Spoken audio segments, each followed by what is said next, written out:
వైఎస్సార్ జిల్లా ఒంటిమిట్ట శ్రీ సీతారామ లక్ష్మణ స్వామి వారి బ్రహ్మోత్సవాల్లో భాగంగా పద్మశాలీయుల తరపున పట్టు వస్త్రాల సమర్పణకు ఏర్పాట్లు పూర్తి చేశారు. ఈ నెల 31వ తేదీ మధ్యాహ్నం 1 గంటకు స్వామివారికి పట్టు వస్త్రాలు సారే సమర్పించనున్నారు. ఆంధ్రప్రదేశ్ రాష్ట పద్మశాలి సేవా సమితి ఆధ్వర్యంలో గత 6 సంవత్సరాలుగా ఈ సంప్రదాయం కొనసాగుతోంది. అమ్మవారిని తమ ఆడబిడ్డగా భావించే పద్మశాలీయులు గరుడ సేవ రోజున టీటీడీ లాంఛనాలతో ఈ కార్యక్రమాన్ని నిర్వహిస్తున్నారు. జై శ్రీరామ్.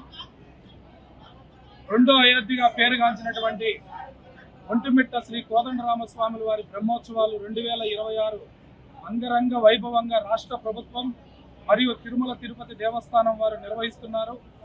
ఈ కార్యక్రమంలో భాగంగా రాష్ట్ర పద్మశాలి సేవా సమితి ఆధ్వర్యంలో గత 6 సంవత్సరాలుగా ఈ పద్మశాలి కులబాంధవులందరూ కూడా స్వామివారికి అమ్మవారికి పట్టు వస్త్రాలు స్వయంగా నేసినటువంటి వస్త్రాలను సమర్పించడం ఆనవాయితీగా వస్తుంది. మరి 7వ సంవత్సరం కూడా 1వ తారీఖున కళ్యాణము అనగా 31వ తారీఖున గరుడ సేవ రోజున ఆ పద్మశాలీలు అందరం కూడా ఏకతాటిగా రాష్ట్ర వ్యాప్తంగానే కాకుండా దేశవ్యాప్తంగా నలుమూల నుంచి ప్రముఖులందరూ కూడా స్వామివారికి పట్టు వస్త్రాలు సమర్పిస్తున్నారు. కావున ఈ రాష్ట్ర వ్యాప్తంగా ఉన్న పద్మశాలి సోదరీమణులందరూ కూడా ఈ యొక్క బహుత్తరమైన కార్యక్రమంలో పాల్గొని స్వామివారి కరుణ కటాక్షాలు ఉండాలని ఎల్లవేళలా అందరినీ ప్రార్థిస్తున్నాము. రేపు మధ్యాహ్నం 12 గంటల నుంచి 3 గంటల వరకు ఈ కార్యక్రమం ఉంటుంది కాబట్టి ప్రతి ఒక్కరు కూడా ఈ కార్యక్రమాన్ని విజయవంతం చేయాల్సిందిగా కోరుకుంటున్నాము. జై శ్రీరామ్.